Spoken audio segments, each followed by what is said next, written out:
Ndabaramukije cane bakunzi b'ikiganiro igitondo gishasha, amahoro y'Imana, kugubwa neza, kuroranirwa mu vyanyu no mu banyu aho muherereye, nivyo ndabipfurije. Ndabahaye ikaze muri kino kiganiro igitondo gishasha cacu c'uyu musi, muteramanye na jewe Janvier Imanirambona, nama nakibateguriye nkongera nkakibashikiriza igihe cose kiba cabonetse.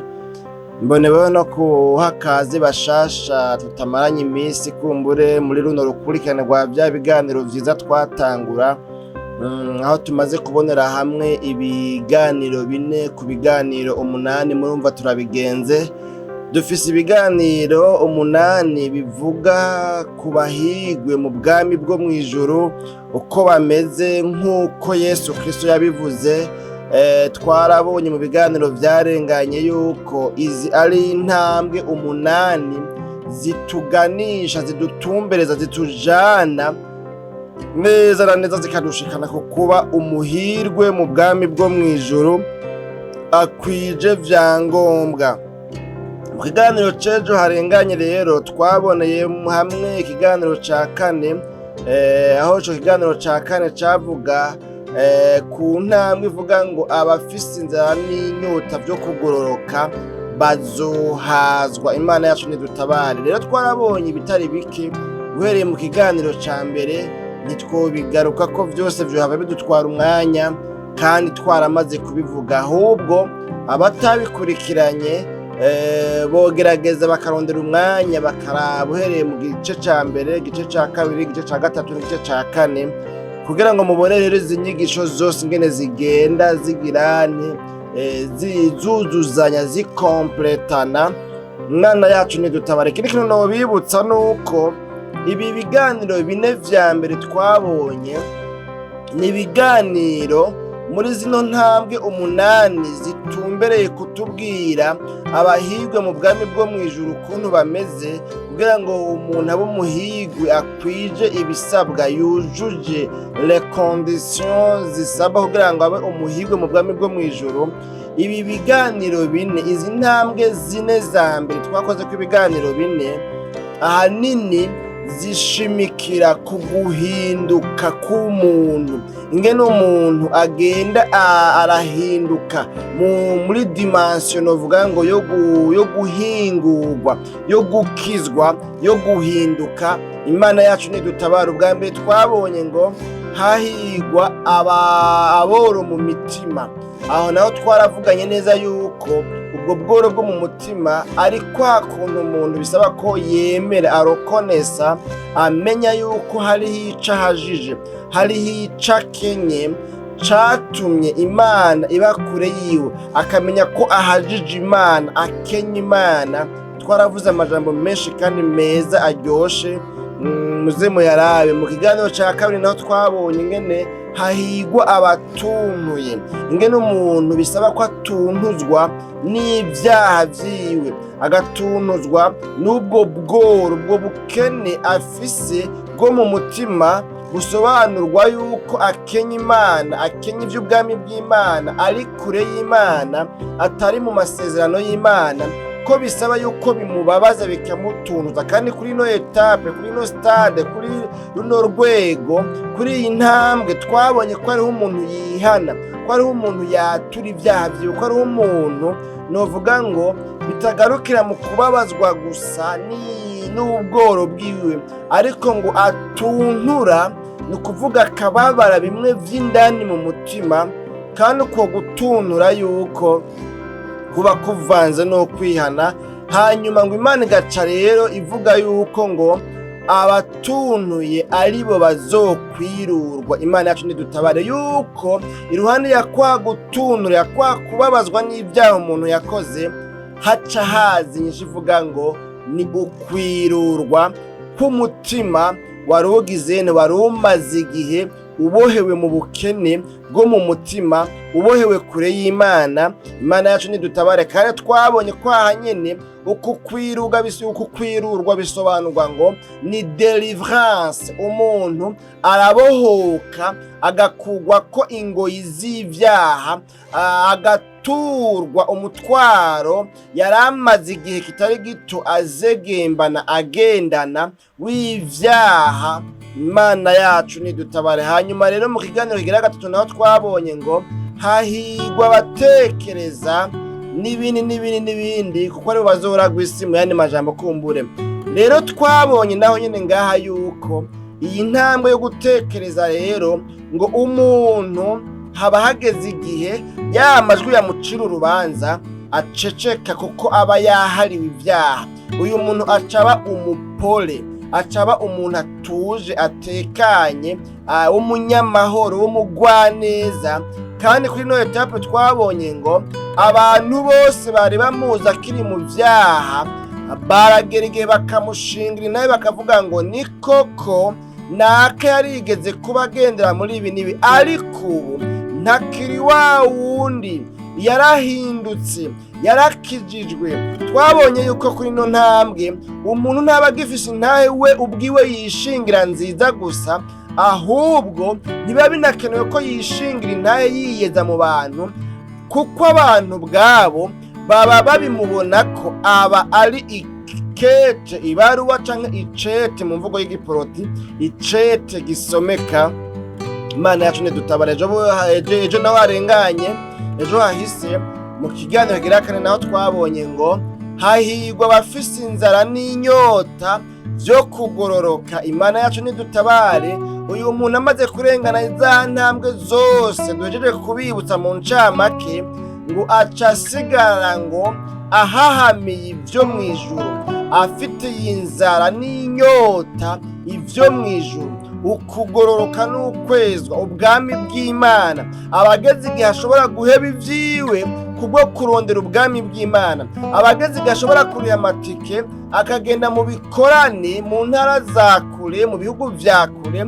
Aba ageze igihe c'uko ashobora kugura ibitabo bijanye n'iyobokamana, akumviriza amasheni canke amaseri, amavideo n'iki avuga ku butumwa bwiza. Uyu muntu aba arondera ukugororoka atupre. Imana yacu nihimbazwe. Bene data abakunzi ba kino kiganiro, igitondo gishasha. None rero Imana itugiriye ubuntu, kumbure umwanya tukawukoresha neza. Twagomba rero tuce turabira hamwe ikiganiro ca gatanu. Murumva ko dutandukiriye mwaciye ya kabiri ca bino biganiro 8, kubera ko 4 vya mbere turabihejeje, twaraye tubihejeje nako. Ubu rero tugiye mu kiganiro novuga ngo co kuyindi dimension. Nagomba kubibutsa yuko rero canke se no kubamenyesha yuko ibi bintu 4 vyose vyarenganye rero nkuko nabivuze, vyari vyerekeye ingene umuntu atera intambwe ku yindi, akizwa, ahinduka, yegera Imana, arondera kwemerwa n'Imana, kandi arondera kuronka ubwami bw'Imana muri we. Imana yacu nidutabare. Ariko ibi bintu 4 tugiye kuraba ni ibintu bitwereka, novuga ngo bitwereka uko abahirwe mu bwami bwo mw'ijuru baba bameze. Kuri runo rwego rwa bino bintu 4 novuga ngo vya nyuma tugiye gutangura, bitwereka yuko umuhirwe mu bwami bwo mw'ijuru aba asigaye afise umutima muri we mushasha.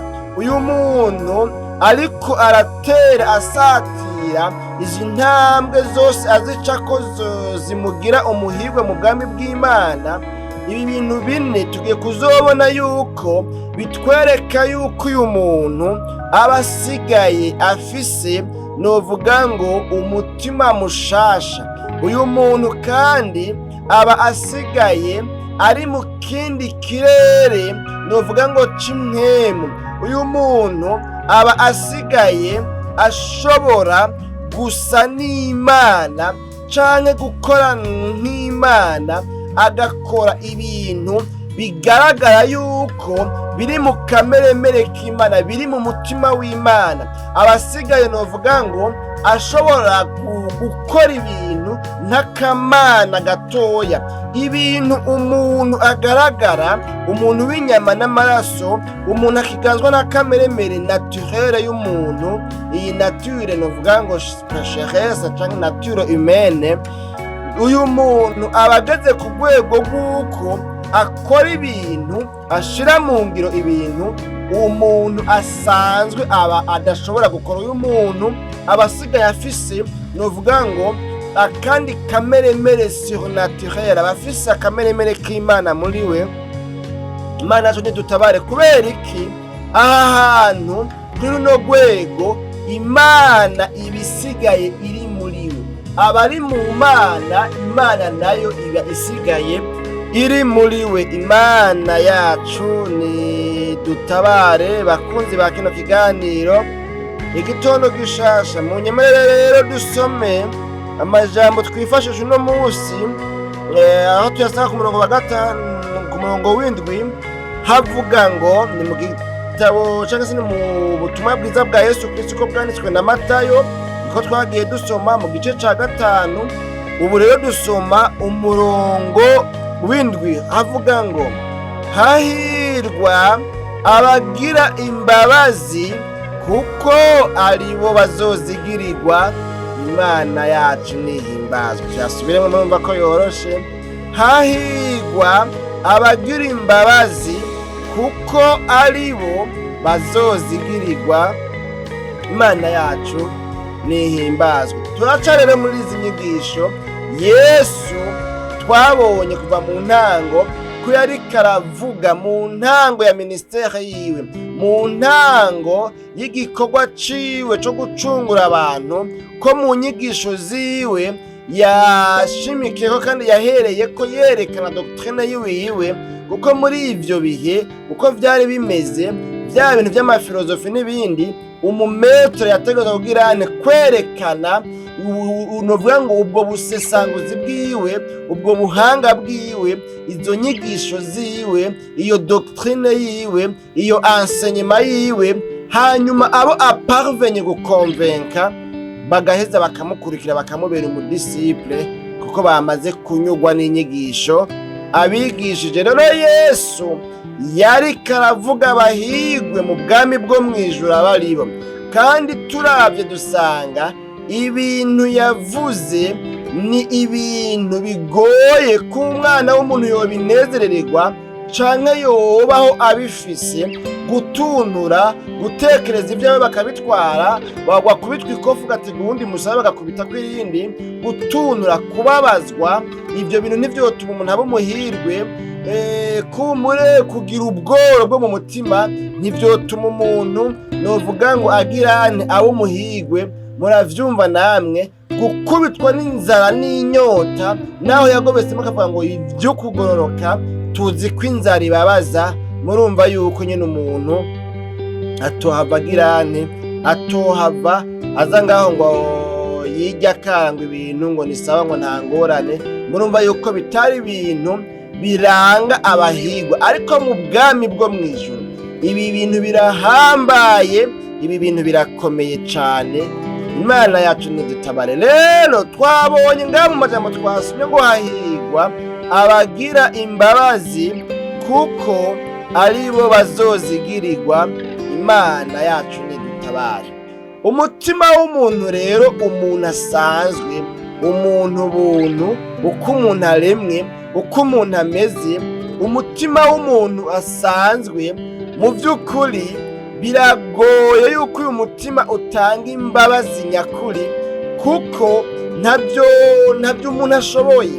Imbabazi, gutanga imbabazi, kubabarira, kandi gutanga imbabazi bisigura ngo uba wababaye, uba wakomeretse. Ico kintu iyo muntu mugirira ko imbabazi ntikaba ari ikintu uvuga ngo ni ikintu gisanzwe kibaye ataco kivuze, ekaye habanamba, ariko ni ikintu kiba cakubabaje. Hanyuma rero muri kameremere y'umuntu, umuntu kubabarira, gutanga imbabazi, ntibiri muri kameremere yiwe, ntibiri muri ndemanwa, si ndemanwa ku mwana w'umuntu gutanga imbabazi. Umutima w'umuntu ntabyo ushoboye gutanga imbabazi. Imana yacu nidutabare. Hari abantu zo kumva ngo irya mbere ngo urasaba pardon, irya kabiri ugasaba intuze ngo sinzosubira, ngo ariko ngo gatatu ho ngo nibara. Ukanashaka kumva ngo igiti kigukoze mu jisho kabiri ngo kiba kigomba kurimena. Vyerekana yuko rero umuntu abika. Rero ahubwo rero tugomba kuvuga niki?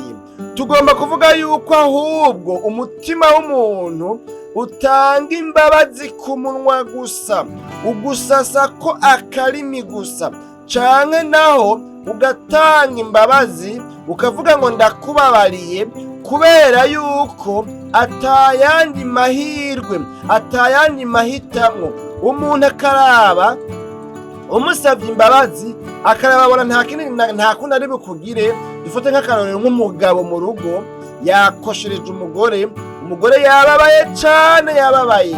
Hanyuma kubera yuko umugabo umengo mu rugo niwe yica agakiza, niwe yiganza, ni mu rwiwe, ntibikabeho nk'iyo usanga nk'umugabo ari umugabo akazi afise inguvu, uyu mugore atakintu na kimwe ashobora no kuvuga. Dufate ko data wanje n'uyu mugore yababajwe, yakomerekejwe, nta n'akazi afise, kumbure yabaye muhira, atunzwe vyose nk'umwana.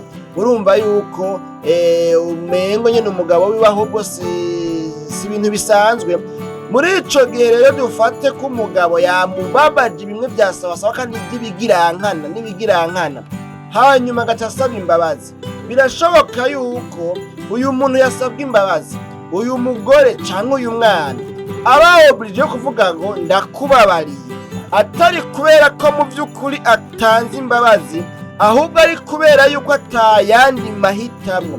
None ni ntamubabarira, ndamugirana, ndamwirukana, ndamusubiza iwabo, ndamupfungisha. Ugasanga uwo muntu asavye imbabazi nta bushobozi umufiseko, nta rindi jambo umufiseko, nta yandi mahitamwo ufise.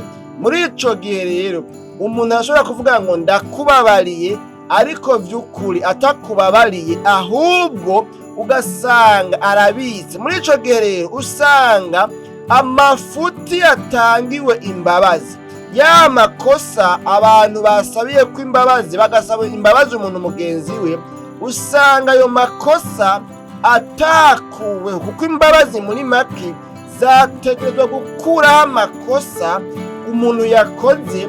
Umuravye ukamuraba mu yindi shusho itandukanye na vya bindi yacumura, vya vyaha vyiwe, ya makosa yiwe. Iyo yasavye imbabazi byasigura ngo utegerezwa kumubona gushasha nk'uko wahora umubona. Ni ukuvuga mu yandi majambo, iyo dosiye iba yakuweho. Ariko mu gutanga imbabazi k'umutima w'umwana w'umuntu, ni ku munwa, ni mu majambo, ariko ukurikiranye usanga vya bintu byasabiwe imbabazi bigumaho, biguma vyabitswe, usanga bitakuweho muri dosiye. N'ikimenyamenyo uzosanga umukoresha wawe ca gihe cose wagiye umukoshako, hama ugasaba imbabazi, ugapfukama, ugakoma amashi, uzosanga zirya ncuro zose yarazibitse. Ikizobikwereka n'ikihe? Niwasubira gukora ikosa azoharurirako, ntazotangura gushasha. Ariko Imana siko imeze bene data. Imana usabye imbabazi ntibanza kukagucumita ngo nejo bundi wankoreye ibi, nejo bundi warambabaje, wewe nta kwihana kwawe. Imana uparvenye kwihana, ukihana n'umutima umenetse, ukiyanka, ukankura unuka ibyaha wakorokeyemo, wagendeyemo, Imana kukubabarira, irakubabarira. Itabaje kukubwira ngo ariko ngo hariho n'ibindi, hariho n'ibindi, hariho n'ibindi. Ariko ku muntu siko bimeze, usanga bitakuwe muri dosiye. Ahubwo rero ugasanga ya mafuti yasabiye imbabazi, hanyuma mbere bikavuga yuko ngo atangiye imbabazi. Umuntu wamusavye imbabazi akakubwira ati sawa, wumva amahoro, ndakubabariye, nta ngorane. Ugasanga vya bintu yaciye agenda arabitwara abibika mu kabati k'umutima wiwe, abibika hadata. Igihe cyose muhuye baba wibaza ngo yarakubabariye, kumbe ntiyakubabariye. Imana yacu nidutabare. Bene data bakunzi ba kino kiganiro, igitondo gishasha cyacu cy'uno munsi, rero ugasanga vya bintu ahubwo yabibitse ahadata. Iyo rero wihenze ugakora irindi kosa, na vya bindi byose byari byitwa ko byatanzwe ko imbabazi bica bivyuka, bigaca bigaruka, bigasubira itoto. Imana yacu nidutabare. Bene data bakunze ba kino kiganiro, igitondo gishasha cacu c'uno munsi, ni muri kino kiganiro ca gatanu muri vya biganiro biriko biratubwira ku bahirwe mu bwami bwo mw'ijuru. Mwebwe mutabikurikiranye, icoma mukarondera umwanya mukabikurikirana. Mwebwe muri bashasha kuri Ntambwe Idahita TV, mugafyonda aho handitse sabone canke subscribe bivanye n'ururimi telefone yanyu irimwo, hanyuma ugafyonda kuri iyo nkengere canke inzogera nk'uko abandi babivuga, ukemeza ko amanotification yose wifuza ko yoza aragushikira. Muri ico gihe wocuza uraronka amamesaje akumenyesha ko ibiganiro bigiyeko. Imana yacu nidutabare, gutyo ntidutambe twirorera, kandi nawe ntuhombe ibiganiro vy'ingirakimazi tubashikiriza. Turabashikiriza ikiganiro Yaga Muganga, turabashikiriza ikiganiro kivuga utuntu n'utundi, turabashikiriza ikiganiro kivuga umutima w'ubugingo, na kino kiganiro igitondo gishasha. Murumva yuko ari ibiganiro bitari bike, ibiganiro bine byose, aho usanga ata munsi n'umwe uhera tudashize ko video kiretse nyene iyo vyagoranye. Rero gutanga imbabazi muri kino gice ca gatanu turiko turavuga, tugomba kwerekana ko gutanga imbabazi nyakuri ari akarangamutima k'Imana, ni caractère y'Imana, ni ubumana, ni bimwe mu bigize Imana. Nuvuga ngo ni kwiremwe mugabo ntiyaremwe. Imana yacu nidutabare, ni kwimeze. Imana yonyene niyitanga imbabazi nyakuri zitabika mu kabati vya bindi vyose umuntu yari yarakoze. Imana yacu nidutabare. Hanyuma ikindi uwundi muntu ashobora gutanga imbabazi havuye Imana ni umuhirwe mu bwami bwo mw'ijuru. Mwumve neza, aha hantu harakomeye. Kiretse Imana yonyene, umuremyi w'ijuru n'isi, uwundi muntu ashobora gutanga imbabazi nyakuri zivuye mu mutima kandi zitazogaruka kuri vya bindi vyari vyararenganye, ni uyu muhirwe mu bwami bwo mw'ijuru amaze kugera kuri iyi ntambwe ya gatanu. Imana yacu nidutabare. Iyi ntambwe ya gatanu nayo ni intambwe umuntu aba atandukiriye kuronka, kubenefisya karaktere y'Imana, ukubaho kw'Imana, uko Imana imeze. Uyu muntu aba ahagaze igihe rero nature pesherese iba yamaze gutsindwa muri we, kameremere y'umubiri iba yamaze kuranduranwa n'imizi. Haba hageze igihe rero ubumana, uko Imana imeze, biba bitanguye kuza muri we. Imana yacu nidutabare. Rero nk'uko yagiriwe imbabazi, Imana imushikana kuri runo rwego. Rero uko ateraje imbere, hagera igihe kwa gutanga imbabazi atarashoboye, acambaye umubiri gusa. Ubu rero kino gihe, kubera yuko Imana imupasiye ko bimwe mu makaraktera yigize, uyu muntu bica bikunda ko atanga imbabazi, kandi imbabazi zitari iz'uburyarya, imbabazi nyakuri. Imana yacu nihimbazwe. Bene data bakunzi ba kino kiganiro igitondo gishasha, n'ano majambo rero tugomba duhave dusozera. N'iri jambo ritubwiye ngo hahirwa abagira imbabazi, abahirwa mu bwami bwo mw'ijuru. Ni kuri iri jambo rigomba kuvuga.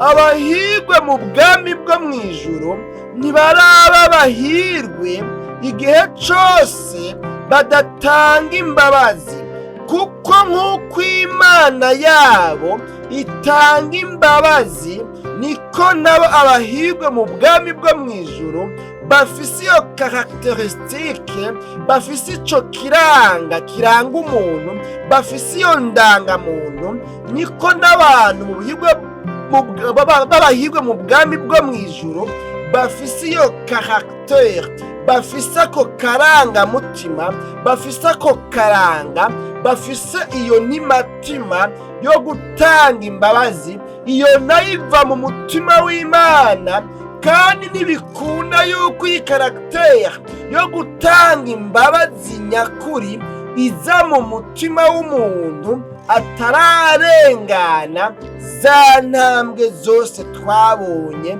mu biganiro vyarenganye. Muri kwa kwipfuza kwiwe afise inzara n'inyota byo kugororoka twabonye mu kiganiro c'ubuheruka, mu yandi majambo bigomba kuvuga ngo aba ariko arahamagara Imana, aba ariko arayisaba ngo imuhe ku butunzi bwayo. Bimwe no mu butunzi bwayo imuha n'uyu mutima wayo, imuha umutima mushasha, imuha umutima w'Imana, imuha akamemere kayo kayibashisha kubabarira abantu, nawe ngo abashe kubabarira abakiri mu vyaha igihe cose baba bamucumuyeko. Imana yacu nidutabare bene data bakunzi ba kino kiganiro igitondo gishasha. Nano majambo rero sinzi muri kino gihingane vyifashe mu buzima bwawe uko bimeze, mbega iyi etape, mbega iyi ngazi waramaze kwishikako, kuri umusenzi, kuri umuririmbyi, kuri umusiguzi, kuri bishop, kuri sinzi niyo titre wewe nawe ushiraho. Mbega vy'ukuri woba waramaze gushika kuri no ntambwe yo kubabarira umuntu bigakunda, ukumva uramubabariye, ukamuhebera imyenda yiwe, ni kuvuga amadeni yiwe yose, imyenda yiwe yose ukayimuhebera, amakosa n'amafuti yiwe yakoze ukayaheba, ukamurekurira bivuye mu mutima, ukamubwira ngo ahubwo nejo niwagira ikibazo ntuzoreke kunyitura, biriya vyaraheze, mbere akirana na gusororere, akirana na gucorere, vyarakunaniye kuriha ndakubabariye, warambabaje warancumuye, ariko ubu ndakubabariye. Imana yacu nidutabare. Ndakeka yuko muri kino gihe abakizwa bari mu rugendo ruja mu ijuru, bari kuri runo rwego ari imparugwa, kuko uravye usanga abantu ba mbere bafise inzigo, bafise amatite, abantu b'inkozi z'ikibi, ugasanga batamba igisirimba gusumba abandi, abantu badashoboka, abantu b'ibigonde, abantu inzigo yabo novuga ngo yogurura indege, ugasanga mugabo bafise ibikorwa bikomakomeye bitirirwa, ariko mugabo barabunzwe ku mutima. Imana yacu nidutabare. Urashaka kuba umuhirwe mu bwami bwo mu ijuru? Mbega urashaka yuko nawe uharugwa mu bahirwe bo mu bwami bw'Imana? Umviriza, iyi ntambwe ntuyisimba, ntibishoboka kuyisimba, kuko Imana igomba ngo tubabarire abatugirira nabi nguko nayo yatubabariye. Imana yacu nidutabare. Cya gisabisho Yesu yigisha abigishwa biwe yavuze ngo uduhebere imyenda yacu nkuko natwe tuyihebera abatugiriye nabi, uduharire ibicumuro byacu, ibigabitanyo byacu nkuko natwe tubabarira abaducumuyeko. Imana yacu nidutabara. Urumva rero ntukwiye kuba uwa mbere mu gusaba imbabazi, mugabo nawe utagira n'akantu na gatoya k'agaporsantaje ko gutanga imbabazi, nk'uko nawe usaba imbabazi ukazigirirwa. nk'uko nawe wagiriwe imbabazi utari ubikwiye, atari kubera ko wari mwiza, atari kubera ko wari umunyakaranga, atari kubera yuko watanze ruswa. Imana iragomba yuko utahe ushika kuri ino etape ukaronka iyi karagitere igushoboza kubabarira umuntu, ukamwihanganira, ugatanga imbabazi nyakuri, kuko abagira imbabazi nabo bazozigirirwa. Imana yacu nidutabare. Ibi rero burya ni uko ata mwanya muremure dufise wo kubijamwo. Tuza gusanga mu yandi majambo bisigura ngo burya rero umuntu wese adatanga imbabazi nawe ntagirirwa imbabazi, utababarira nawe ntuzozigirirwa. None rero nimba ufise umutima utarekura, umutima udatanga imbabazi, wiyumvira ko nawe imbabazi ufise imbere y'Imana zingana iki? Ko wihumuriza ngo Imana je yambabariye, Mana umbabarire, Mana umbabarire, uhombe rumengo gusigaye umengo nukuyenforma, Mana ruma nakoze ibi n'ibi none rero Mana umbabarire, umengo nukuyimenyesha gusa. Ni kukira ukwihana kuvanze no gutunuzwa n'ibyaha umuntu yakoze. Uyu mengo ni a titre d'information gusa, nyene umengo ni ibintu nyene urenforma Imana. Imana yacu nidutabara, ariko mugabo siko vyari biri. Imana ntibeforma, Imana barihana kavuga ati Mana mbabarira, Mana vyarangoye, Mana. Rero nimba utababarira, ni nka Imana kubwira ati none wewe wiruhiriza iki usaba imbabazi ko nawe utababarira? Imana yacu nidutabare.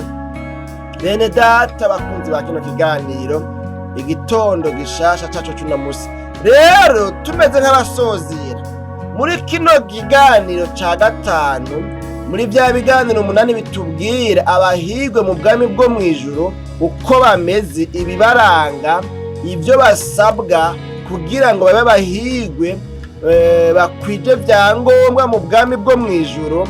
Tubonye yuko abagira imbabazi aribo bazozigirirwa, niryo jambo duhagaze ko cyane. Tubonye yuko niba ushaka kuba umuhirwe mu bwami bwo mw'ijuru, iki kintu gisengere. Ni nkaho mu yandi majambo ntumbere kukubwira ngo muri no ntambwe ya kane uyu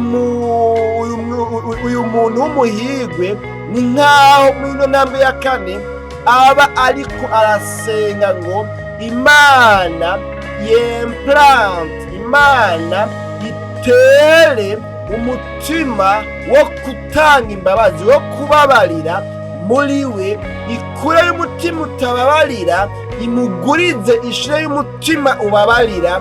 Imana yacu nidutabare. Mu yandi majambo, muri ya nzara n'inyota byo kugororoka uyu muntu, ni nkaho mu byo yasengeye yasabye ngo Imana imushira ku rundi rugezo, ku rundi rwego rutuma agororoka cyane. Imana yacu nidutabara. Kugororoka cyane nako kudusanisha n'Imana. None rero tubonye muri kino kiganiro ca gatanu, ikintu ca mbere umuhirwe mu bwami bwo mw'ijuru aronka kigize akarangamutima k'Imana, kigize caractère y'Imana, ni ugutanga imbabazi. Kuko Imana nihaba hari ikintu ikiri imbere, ni ugutanga imbabazi. Iyaba yashira imbere guhana, iba yarabamaze abantu bose nta numwe abasigaye. Imana yacu nidutabare. Rero niba ari ibintu Imana ishira imbere ni imbabazi n'urukundo. Imana yacu nidutabare. Rero uyu muntu arose caractère yo mu mutima w'Imana yo gutanga imbabazi. Yesu yaravuga ngo mwebwe abemeye kunkurikira rero, ryashengero rimukikuje n'ababigishwa za ntumwa ziwe, arababwiye ngo umviriza, mwebwe mwemeye kunkurikira mutegerezwa kugira umutima wo gutanga imbabazi. Mana yacu nihimbazwe. Bene data bakunzi ba kino kiganiro, iyaba abantu batanga imbabazi, iyaba abantu twababarirana, iyaba umuntu agucumuye ko wamubabarira, iyaba nanje nuzuye umutima w'imbabazi, ugutanga imbabazi, ukubabarirana kwotumye abantu babaho nk'ababaye muri paradizo. Kuko abantu bageze igihe abantu bose baba biza, atanzigo, atagwango, atahorihori rihonye umuryango. Imana yacu nidutabare, kubera kudatanga imbabazi, kutababarira abatugiriye nabi, uretse ko bitwononera mu mutwe, bikatwononera mu mutima, bikadutera inzigo n'urwango, ahubwo biranakira icuka kibi, hakabaho amatati, hakabaho kwihorahorana, habaho no kwicana, habaho no guhana amasumu, habaho no kugiriranira nabi mu buryo bwinshi cyane budasanzwe. Imana yacu nidutabare. None rero n'ahantu tugomba tugarukirize, umuhirwe mu bwami bwo mw'ijuru ategerezwa kugira umutima wo gutanga imbabazi. Ni hano rero tugarukije kino kiganiro. Mwebwe mwese abagikurikiye, Imana nyina amahoro ibaha umugisha. N'umuhirwe umuntu atanga imbabazi z'ukuri zitari z'ubujyajya, kuko uyo muntu asa n'Imana, afise akarangamutima ko mu mutima w'Imana, gakomoka gaturuka kazanana mu mutima w'Imana. Ariko umuntu atababarira nawe ntazobabarirwa, kandi uyo n'umuhombe n'umugorwa mu bwami bw'Imana, nta kibanza ahafise. None wumva uri mu bantu mu bwami bw'Imana ata kibanza bahafise, canke uri mu mugwi w'abantu mu bwami bw'Imana ari abahirwe?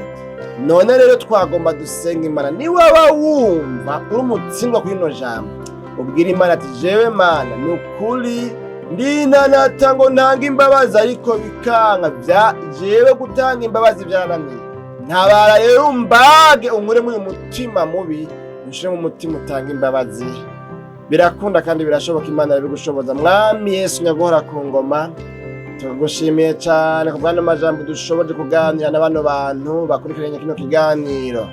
Umuntu wese yumvise ano majambo akaba yahisemo kwihana iki caha co kudatanga imbabazi, akaba avuze ngo Mana uhereye none unteremo umutima wo gutanga imbabazi, kuko abagira imbabazi ni nabo bazozigirirwa. Ndakwinginze ngo uyo muntu umugirira neza nk'uko asenze, umutabaro umugwize kw'imbabazi, kandi umushoboze kugira imbabazi ababa bamugiriye nabi. Mu izina ryawe ryera Kristo Yesu niho tubisabye tuvyizeye, amen.